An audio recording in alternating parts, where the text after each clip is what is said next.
Khadija from Morocco. Assalamu alaikum wa rahmatullah, Sheikh. Alaikum assalam wa barakatuh. So my question is, many girls on social media, they post themselves, either they're wearing hijab or they're not wearing it. Like, is it permissible for us to share what they post if it has nothing wrong with it except the fact that they're not wearing it or they're posting themselves? First of all, the purpose of the hijab is obviously to conceal a woman from those who can not or who are not allowed to see her. So posting her photos without the hijab certainly defies the purpose of hijab, which means that this is something prohibited.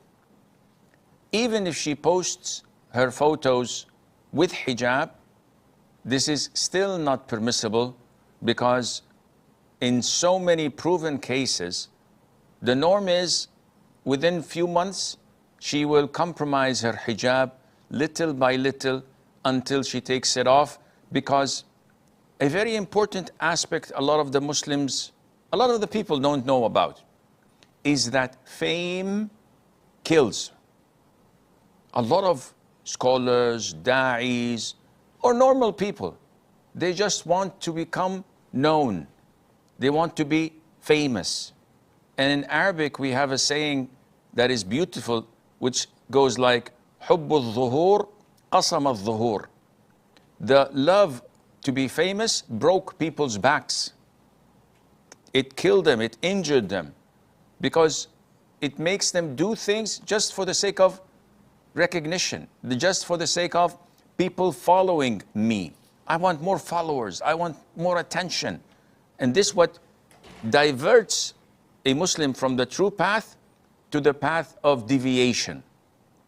I have to come up with a new gig so that people would share my post a lot. I have to be more funny. I have to say jokes. I have to appear in bungee, is it? Bungee jumping, or do something outrageous so that people say, oh, wow. So women who start to put their feet or the foot on the path of such social media, they are on the path of destruction, unfortunately. Now, what is our role?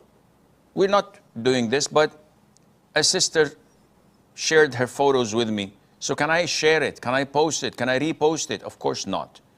Because Allah stated in the beginning of Surah Al-Ma'idah chapter 5, وَتَعَاوَنُوا عَلَى الْبِرِّ وَالتَّقْوَى وَلَا تَعَاوَنُوا عَلَى الْإِثْمِ وَالْعَدْوَانِ. Collaborate upon virtue and righteousness, and do not collaborate upon vice and evil, and Allah Azza wa Jal knows best.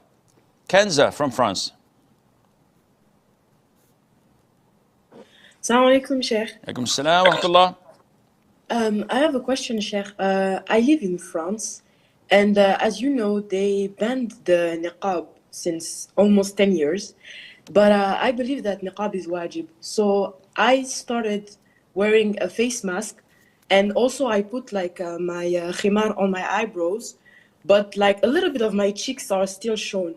The thing is, I can't make hijrah right now because I'm not married, and my parents don't want to make hijrah. So I'm doing that as like until I'm actually able to do hijrah. So is it actually, can I say like it's like I'm wearing a niqab, or am I still sinful if I believe that niqab is wajib?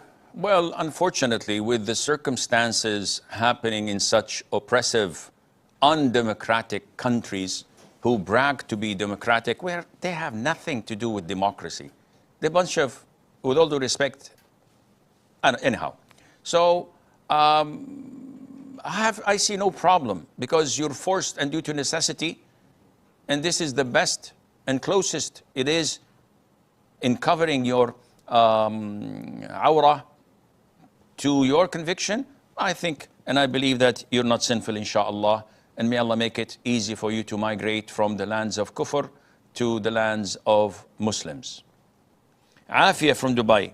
Assalamu alaikum. Alaikum salam wa rahmatullah. Sheikh, I want to ask a question. I got married 2 years before. My husband married second time without knowing me, just 2 months before. He cheated on me. He was in affair before getting married to that girl. So after I knew, I asked him to give me divorce. So he's not giving me divorce. He said, no, I will not leave. He will not leave me. So what to do? This is something that can't be explained or discussed in few seconds, because this is a life-changing decision. Number one, it doesn't matter whether he cheated on you or not, because even if he did not cheat on you and he still went and married someone else, you would have asked for divorce and you would have been angry.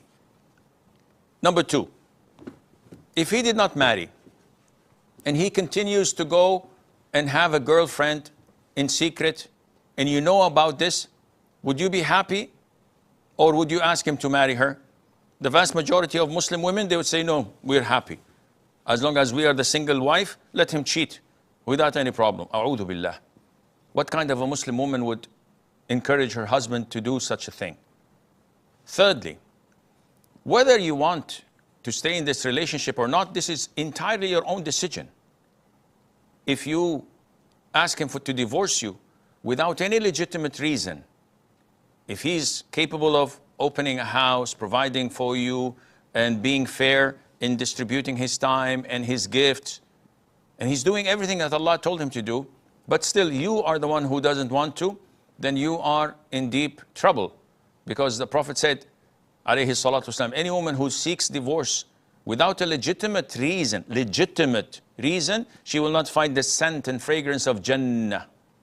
And this is a very strong warning. So if you have a legitimate reason, you can apply for Khula. Go to the court and file a case against him, pay him the mahar back, and get your freedom. He would be sad for a couple of weeks and he moves on with a new wife and probably take a second wife that is younger, more beautiful, and more righteous. Life goes on. It's not going to stop. You, on the other hand, may find a big problem in 3 to 6 months' time when you're all alone and nobody's proposing, and maybe you don't have any financial means to take care of you, and then you start to regret and say, whoops, what have I done?